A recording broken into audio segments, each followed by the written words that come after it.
الحمد لله نحمده ونستعينه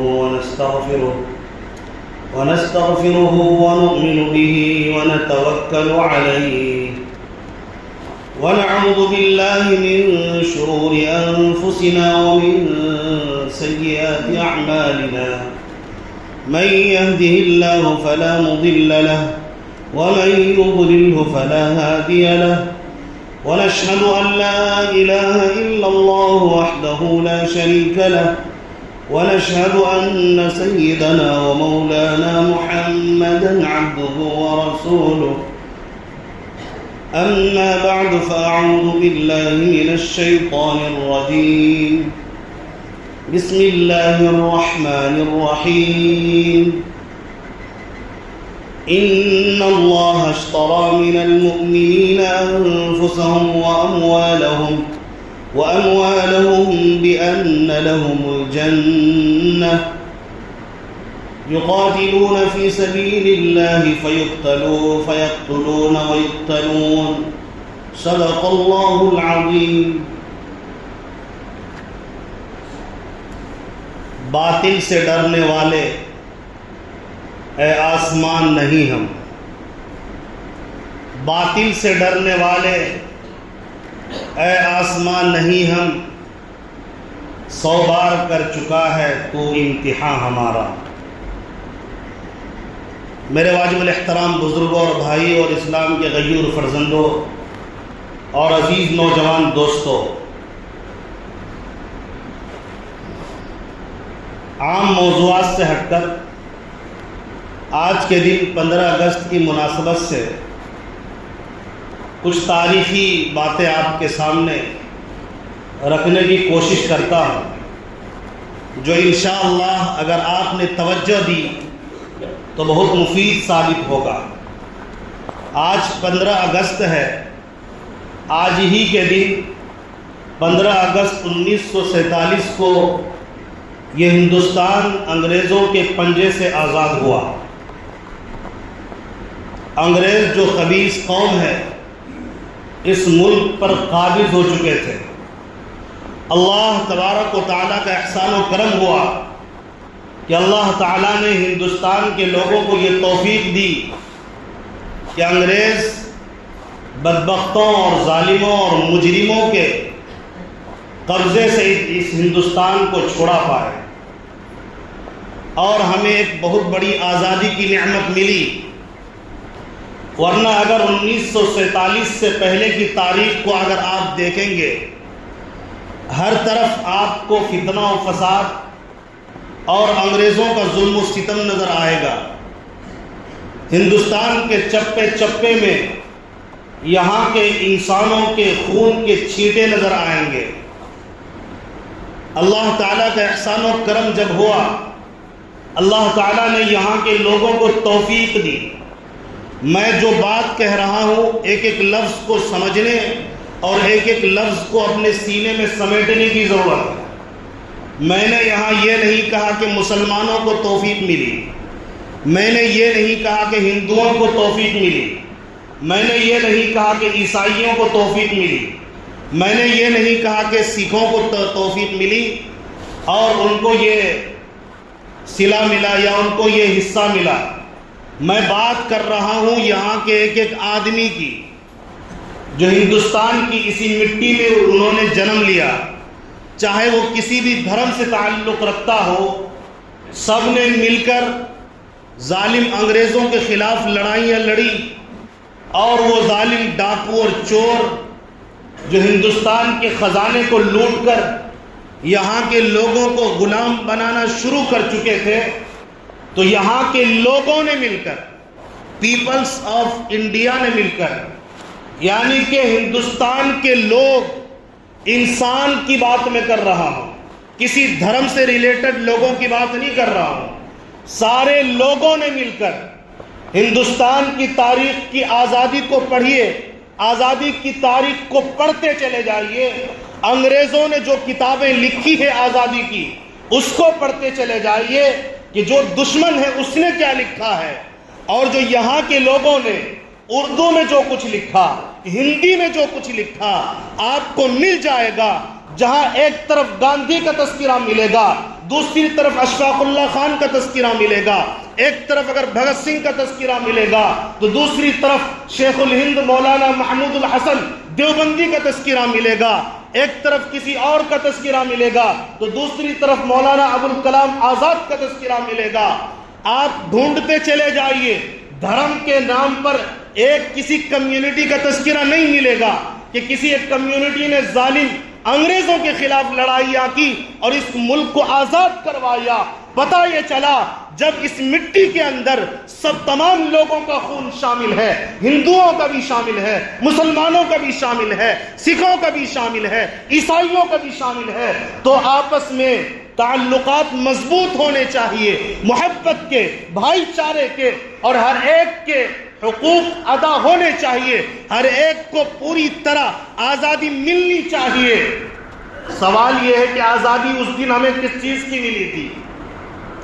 آزادی ملی تاکہ ہم ہندوستان کے اندر سب مل کر ہم ہندوستانی لوگ ملک کی ترقی میں آگے بڑھیں، لوگوں کے لیے تعلیمی میدان میں لوگوں کو آگے بڑھائیں، تجارت کے میدان میں آگے بڑھائیں، ملک کو ترقی دیں، ملک کے نام کو روشن کریں، کرپشن کو ختم کریں، بے روزگاری کو ختم کریں، اور یہاں کا ایک ایک انسان، مرد ہو یا عورت، ہندو ہو یا مسلمان، سکھ ہو یا عیسائی، کوئی بھی ہو، اس روئے زمین پر بسنے والا انسان تو انسان، جانور کو بھی سکون ملے۔ اسی لیے اللہ تعالیٰ نے ہمیں یہ آزادی کی نعمت عطا کی تھی، اور بہت سے لوگوں کی خون دینے کے بعد لوگ کہتے ہیں 1857 میں جنگ آزادی لڑی گئی، وہاں سے شروعات ہوئی۔ میں کہتا ہوں کہ یہ ناقص علم کا نتیجہ ہے۔ 1857 نہیں، تھوڑا اور پیچھے چلے جائیے، اس ملک کے اندر 900 سال تک مسلمانوں نے حکومت کی ہے۔ میں 100 سال، 200 سال، 300 سال کی بات نہیں کر رہا ہوں، میں نے 900 سال کی بات کی، حکومت کی ہے۔ ان کے حکومتی دور میں آپ دکھا دیں کہیں پر مذہب کے نام پر بھید بھاؤ کیا گیا ہو، کسی کے مندر کو ٹھیس پہنچایا گیا ہو، کسی کے گرجا گھر کو، چرچ کو ٹھیس پہنچایا گیا ہو، بلکہ آپ کو یہ تاریخ ملے گی مندروں کو، مٹھوں کو بچایا گیا، محفوظ کیا گیا، گرجا گھروں کو محفوظ کیا گیا، سکھوں کے گردوارے کو محفوظ کیا گیا۔ اور اس دور میں آپ کو فتنہ فساد 900 سال ایک معنی رکھتا ہے۔ اگر اختلاف ہوتا، اگر جھگڑے ہوتے، اگر فساد ہوتے، 900 سال تک یہ حکومت نہیں چل سکتی۔ کوئی بھی حکومت، کوئی بھی ملک پیار و محبت سے آگے بڑھتا ہے، فتنہ و فساد سے نہیں۔ تو آپ ادھر سے لے چلیے، 900 سال سے پیچھے چلے جائیے اور آتے جائیے۔ اس کے بعد جب انگریز آنا شروع ہوئے 1400 عیسوی میں، اس کے بعد 1601 میں کلکتہ کے اندر، بنگال میں کلکتہ کے اندر اس نے کمپنی بنائی، اور اس نے لوگوں کو یہ بتانے کی کوشش کی، میں ایک تاریخ آپ کو یاد دلاؤں گا، کوئی جھوٹ نہیں، کوئی فراڈ نہیں، آپ پڑھتے چلے جائیے، بڑی بڑی ہسٹری پر ڈالیے، آپ کو مل جائیں گی یہ تاریخ۔ 1601 میں اس نے بنیاد ڈالی تجارت کے نام پر ایسٹ انڈیا کمپنی۔ میں مختصراً اسپیڈ کے ساتھ چلوں گا، وقت کی قلت ہے، اس لیے تھوڑا توجہ دینے کی ضرورت ہے اور یاد رکھنے کی ضرورت ہے، اور ایک ایک نسل کے ایک ایک آدمی کو بتانے کی ضرورت ہے تاکہ وہ محفوظ رکھے۔ بعد میں چل کر اگر کوئی باغی ہندوستان میں پیدا ہوتا ہے جو ہندوستان کے قانون کے ساتھ چھیڑ چھاڑ کرنے والا ہو، یا ہندوستان کے کسی ایک ذرہ برابر کو نقصان پہنچانے والا ہو، ایک ایک نسل کہ ایک ایک آدمی کا یہ فرض بنتا ہے اس کے خلاف وہ مقابلہ کرے، ایسے باطل کو ختم کرنے کا کام کرے، ایسے غداروں کو ختم کرنے کا کام کرے، اور قانون کے حوالے کرنے کا کام کرے۔ اسی لیے میں نے آپ کو کہا 1601 میں آئے اور یہ تجارت کو مضبوط کرتے گئے۔ اس وقت میں ہی جس نے سب سے پہلے ان کے سازش کو بھاپا.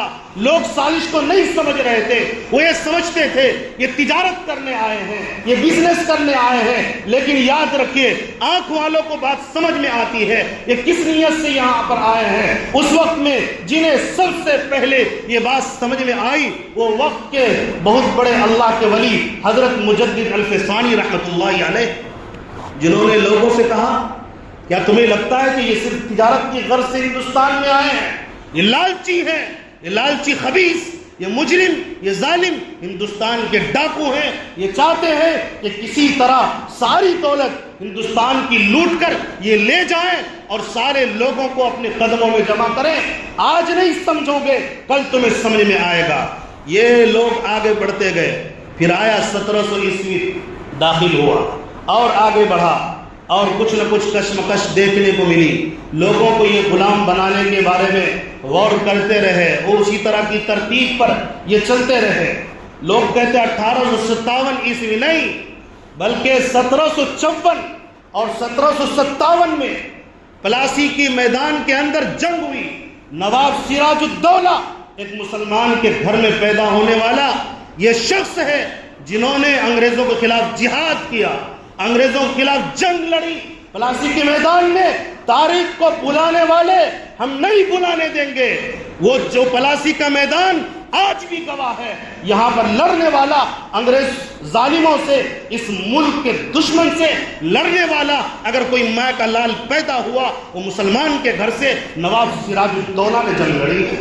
اس کو نہیں بلایا جا سکتا. آج ہندوستان کے چپے چپے میں, گلی گلی میں, مسجدوں میں, مدرسے میں, اسکولوں میں, کالجوں میں جہاں مسلمان کھڑا ہوگا اور جھنڈے تلے کھڑے ہو کر یہ تاریخ آج یاد دلا رہے ہیں, پہلے بھی یاد دلاتے رہے, آج بھی یاد دلایا جا رہا ہے اور کل بھی یاد دلایا جائے گا. اور صبح قیامت تک, جب تک قیامت نہیں آتی, ہندوستان کی سرزمین پر یہ بات بتائی جائے گی سب سے پہلے اگر جنگ کوئی لڑا وہ نواب سراج الدولہ.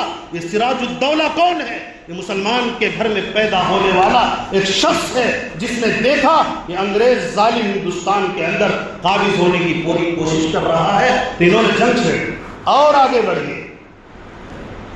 انہی کے روحانی نسل میں پیدا ہونے والے حضرت ٹیپو سلطان شہید رحمت اللہ علیہ 1799 میں ان کو شہید کیا. ان ظالموں نے, ان انگریزوں نے ایک بہادر, ایک شیر دل انسان جو جن کی موجودگی سے انگریز کپ کپ آتے تھے, تھراتے تھے, اس لیے ان ظالموں نے ٹیپو سلطان شہید رحمت اللہ علیہ کو قتل کرنے کی سازشیں کرنے لگے. اور ان کی بہادری سے سب واقف تھے. ہندوستان کے جتنے بھی ظالمین انگریز تھے اچھی طرح جانتے تھے کہ یہ بہت خطرناک ہے اور یہ بہت بڑا بادشاہ وقت ہے, اگر یہ ٹھان لے ہمارے خاتمے کے لیے کافی ہوگا. چنانچہ وہ لڑتے رہے, انگریزوں سے کئی جنگیں لڑی اور جب بھی لڑی ان کو فتح نصیب ہوئی اور ظالم انگریزوں کو شکست ہوئی ہے. اس لیے سے 1897 سے پیچھے جائیے, 100 سال پیچھے, 100 سال پیچھے سے تاریخ دہرائیے. آپ کو ہر روپ میں اگر کوئی سرداری کرنے والا, میں یہ نہیں کہتا ہندوؤں نے ساتھ نہیں دیا, عیسائیوں نے ساتھ نہیں دیا, سب نے ساتھ دیا.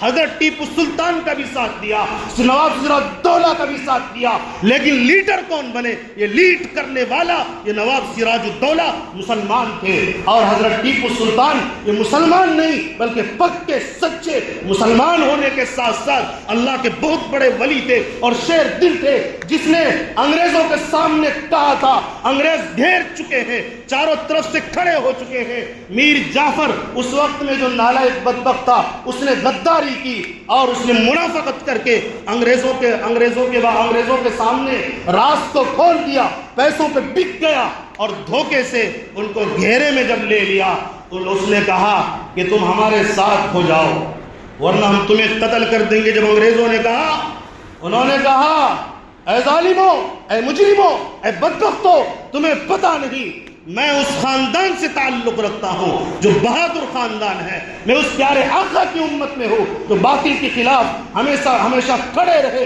اکیلے تھے تب بھی کھڑے رہے، صحابی کی اولاد میں سے ہوں، جب اکیلے چند لوگ تھے تب بھی کھڑے رہے، بعد میں جب بڑھے آگے بڑھے تب بھی کھڑے رہے، اکیلے ہوں تب بھی۔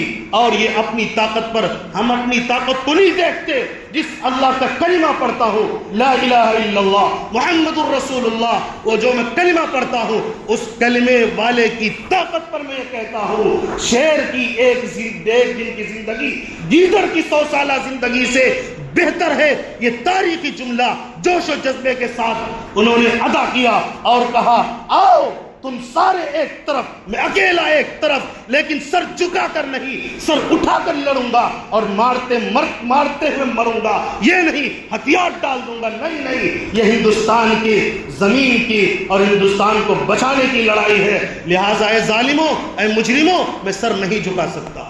سر اٹھا کے لڑا اور وہ شہید کر دیے گئے، اور جب وہ شہید ہو گئے اس شیر دل انسان کے قریب بھی کوئی جانے کی ہمت نہیں کرتا تھا۔ لکھنے والوں نے لکھا اور کہنے والوں نے کہا کہ سب سوچتا تھا کہ دیکھتے تھے اس کے اندر جان باقی ہے یا نہیں، شہید تو کر دیا، قتل تو کر دیا، لیکن لاش کے قریب جا کر دیکھنے کی ہمت نہیں ہوتی تھی۔ پھر لوگوں نے لکھا کہ ڈھیلے مار کر دیکھا گیا، اینٹ کے پتھر پھینک کر دیکھا گیا، جان باقی ہے نہیں۔ اس کے بعد جب انہیں پتا چلا کہ یہ جو شیر دل انسان تھا کہ یہ جا چکا ہے، یہ حرکت نہیں کر رہا ہے، پھر آ کر قریب آ کر اور اس کی لاش پر پیر رکھ کر کہا آج سے یہ ہندوستان ہمارا ہے، کیونکہ انہیں پتا تھا ایک آزادی کے لیے لڑنے والا ایک بہت بڑا بہادر یہ ہمارے درمیان سے ہٹ چکا ہے، ہمارا راستہ اب صاف ہو چکا ہے۔ تو یہ 1799 میں یہ شہید کیے گئے۔ اس کے بعد 1803 میں جب دیکھا حضرت شاہ عبدالعزیز محدث دہلوی رحمۃ اللہ علیہ، یہ انگریز روز بروز یہاں کے لوگوں کو تکلیف دینا اور غلام بنانا، اپنے حساب سے چلانا شروع کر دیا، اور یہاں کے سامان کو، یہاں کے ہیرے جواہرات، یہاں کے سونے چاندی کو اپنے ملک میں ٹرانسفر کرنے لگے، اس پر قابض ہونے لگے۔ اسی لیے اس ہندوستان کا نام پہلے سونے کی چڑیا تھی، یعنی سونے کی کمی نہیں تھی۔ اللہ تعالیٰ نے اس زمین کو زرخیز بنایا تھا، ہر طرف سونے اور چاندی اور قیمتی چیزیں تھیں۔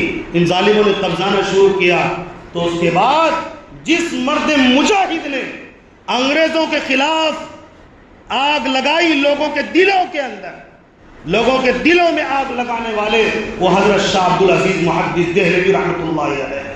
مٹا دو تاریخ کے اوراقوں سے، لیکن کروڑوں مسلمانوں کے دل میں جو تاریخ کے اوراق ہیں اور ہندی میں لکھے ہوئے حروف ہیں، یہ تاریخ ہے اور فتوے ہیں، اردو میں، ہندی میں، انگریزی میں۔ یہ فتویٰ انگریزوں کے خلاف تھا کہ اس کے خلاف جہاد کرنا فرض ہو چکا ہے، انگریزوں کے فوج میں غلامی، اس میں شرکت کرنا حرام ہو چکا ہے، لہٰذا اس کے فوج میں کوئی شرکت نہ کرے، یہ ظالم ہے، ہندوستان کی سرزمین کے ظالم اور دشمن ہے، لہٰذا ان کی غلامی سے بچو اور ان کے خلاف جہاد کرو۔ اس کے بعد کیا تھا؟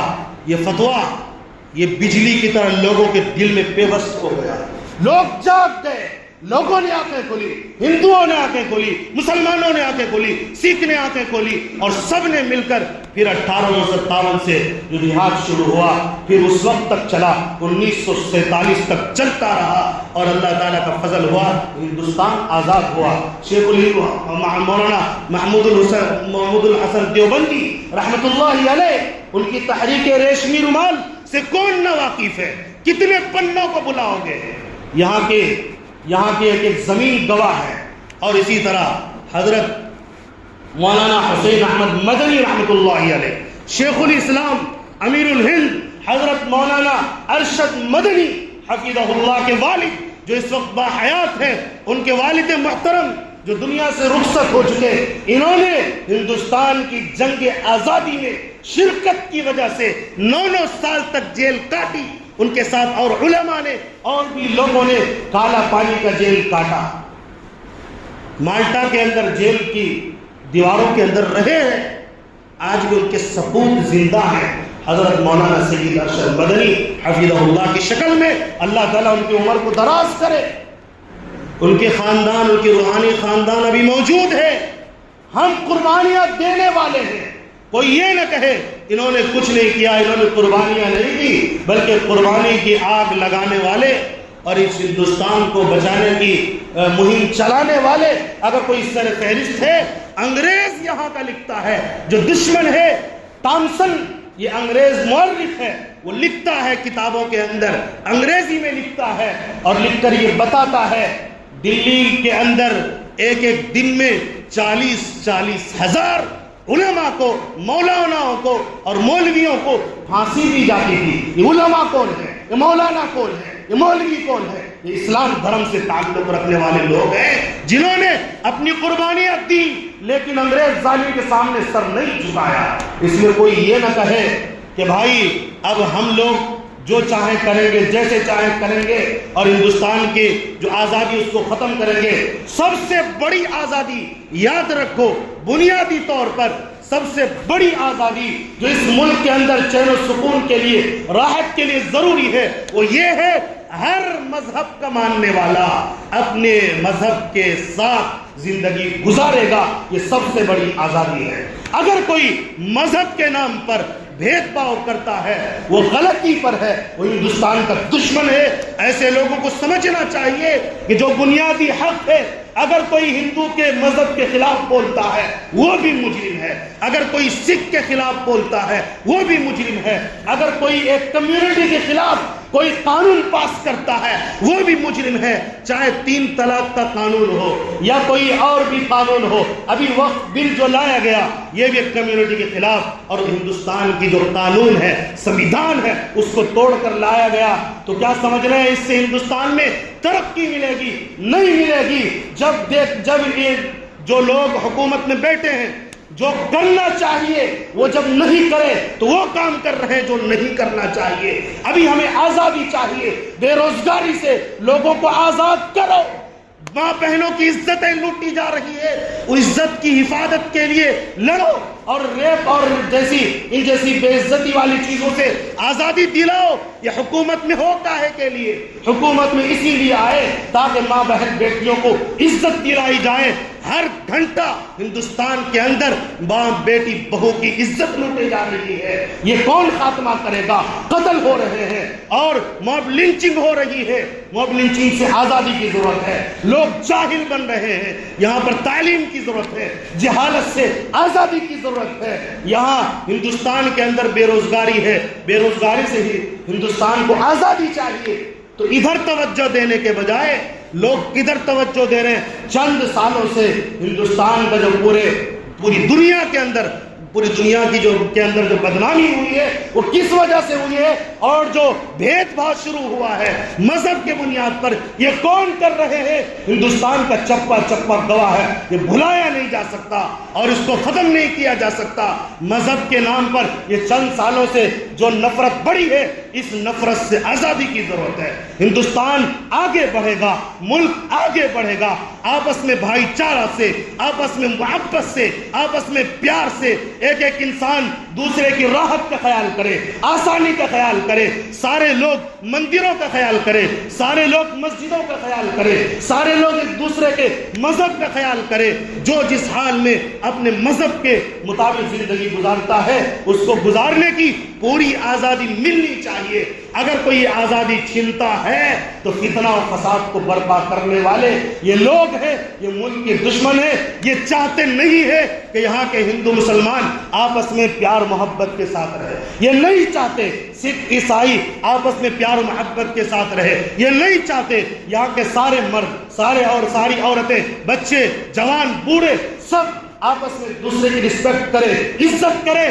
جو نہیں چاہتے ہیں وہ کون نہیں چاہتے سب کو معلوم ہے. مجھے بتانے کی ضرورت نہیں ہے، اتنی مرتبہ آپ کو بتایا جا رہا ہے. یہ وقف قانون بھی یہ وہی ہے جو دشمنی کی آگ لگا رہے ہیں، جو منافرت کی آگ لگا رہے اس ملک کے اندر. یہ وقف جو ایکٹ بنا ہے 2025، یہ اسی لیے لایا گیا تاکہ ملک کو کمزور کیا جائے، ایک کمیونٹی کو دبایا جائے. لیکن سن لیا جائے، یہ مسلمان اپنے حق کے لیے جان دے گا، خون بہائے گا، اور ہندوستان کی سرزمین کی حفاظت بھی کرے گا، اور اپنی زمین کی بھی حفاظت کرے گا، اپنے مدرسوں کی حفاظت کرے گا، مسجدوں کی حفاظت کرے گا۔ اس سے آپ چھین نہیں سکتے۔ چھیننے والے ختم ہو گئے، مٹ گئے، مٹا دیے گئے، پہلے بھی وہ ہوتا ہے۔ اسی لیے ہم کہتے ہیں باطل کے سامنے کل بھی ہم کھڑے تھے، آج بھی کھڑے ہیں، آئندہ بھی کھڑے رہیں گے، ہماری نسلیں کھڑی رہیں گی، صبح قیامت تک کھڑے رہیں گے۔ اس لیے کہتے ہیں اے باطل، باطل سے ڈرنے والے اے آسمان نہیں ہم، باطل سے ڈرنے والے اے آسمان نہیں ہم، 100 بار کر چکا ہے تو امتحان ہمارا، امتحان کرتے جاؤ، ہر امتحان میں انشاءاللہ ہمیں 100% کامیاب پاؤ گے۔ مسلمان سویا نہیں، جگ رہا ہے، یہاں کے ایک ایک انچ زمین کی حفاظت بھی کرے گا، اپنے مذہب کی حفاظت بھی کرے گا، دوسرے کے مذہب پر کوئی آنچ آنے بھی نہیں دے گا انشاءاللہ العزیز۔ اللہ تعالیٰ ہمیں بات سمجھنے کی توفیق نصیب فرمائے، اور اللہ تعالیٰ اس ملک کے اندر امن و امان نصیب فرمائے، سلامتی نصیب فرمائے، بھائی چارہ نصیب فرمائے۔ آمین وآخر دعوانا الحمدللہ رب العالمین۔ دعائے صحت